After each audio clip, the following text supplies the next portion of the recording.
আসসালামু আলাইকুম। আজকে আমি ভীষণ সুস্বাদু করে সুজির নরম তুলতুলে রসগোল্লা বানিয়ে দেখাবো।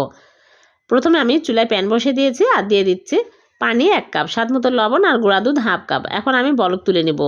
তারপরে দিয়ে দিচ্ছি চিনি 1/4 কাপ আর সুজি 1/2 কাপ দিয়ে নেড়েচেড়ে ডো বানিয়ে নেব। ডো হয়ে আসলে আমি চুলা থেকে নামিয়ে প্লেটে ঢেলে ঠান্ডা করে নেব। ঠান্ডা হয়ে গেলে আমি ভালো করে মথে নিচ্ছি। তারপরে এরকম করে লম্বা করে রসগোল্লার শেপ দিয়ে নিচ্ছি, গোল করে বানানো যাবে। সবগুলো মিষ্টি বানিয়ে নিয়েছি। এখন আমি শিরা তৈরি করে নেব। এজন্য চুলায় প্যান বসিয়ে দিয়ে দিচ্ছি চিনি 1 কাপ আর পানি দিয়ে দিচ্ছি 2 কাপ। 2টা এলাচ দিয়ে আমি নেড়েচেড়ে জাল করে বলক তুলে নেব। ভালোভাবে বলক চলে আসলেই আমি মিষ্টিগুলো দিয়ে 10 মিনিট জাল করে নেব। মাঝখানে একবার নেড়েচেড়ে দিয়েছি, হয়ে গেছে। এখন আমি চুলা থেকে নামিয়ে রেখে দিব 1 ঘন্টা। 1 ঘন্টা পর মিষ্টিগুলো সার্ভ করে আপনাদেরকে দেখাবো। হয়ে গেল ভীষণ মজার নরম তুলতুলে সুজির রসগোল্লা। ভালো লাগলে লাইক, কমেন্ট, শেয়ার করুন।